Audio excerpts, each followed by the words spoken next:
ओम साई राम, जय साई राम। 18 फरवरी 1912 की बात है।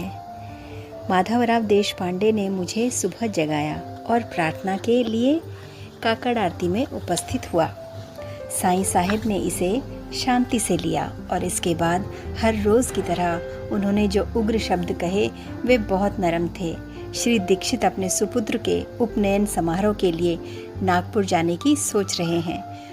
उन्होंने मुझे उनके साथ जाने देने के लिए साईं बाबा से पूछा और स्पष्ट उत्तर नहीं पाया। मुझे लगभग पूरा यकीन है कि मुझे जाने की अनुमति नहीं दी जाएगी। मेरी पत्नी जाने के लिए बहुत उत्कंठित है।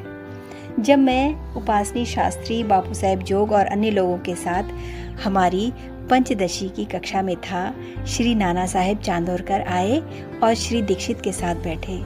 मैं कक्षा के बाद साईं साहेब के दर्शन के लिए गया, तब नाना साहेब से मिला। साईं साहेब उनके साथ टेली, वामन तात्या, अप्पा कोते वगैरह वगैरह के बारे में सामान्य बात कर रहे थे। मध्याह्न आरती सामान्य रूप से संपन्न हो गई। केवल उसके समाप्त होते हुए साईं बाबा कुछ अधीर हो उठे और उन्होंने लोगों को जल्दी निकल जाने के लिए कहा।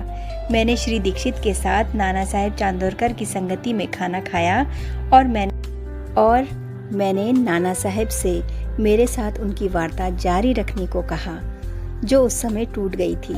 जब वे थोड़े समय के वास्तव्य के लिए आए थे, उन्होंने कहा कि मामला श्री साईं बाबा के हाथों में था।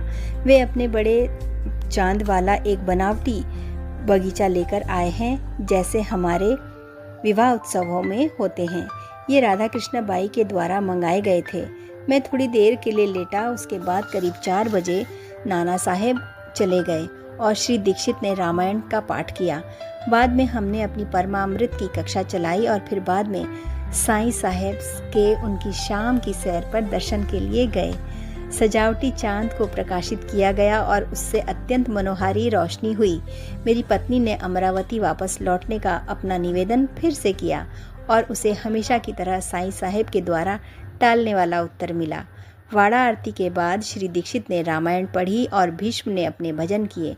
हमने आज पाठ जल्दी समाप्त कर दिया क्योंकि श्री दीक्षित और माधवराव देशपांडे कल सुबह जल्दी निकलने की तैयारी करनी है। ओम साई राम, जय साई राम।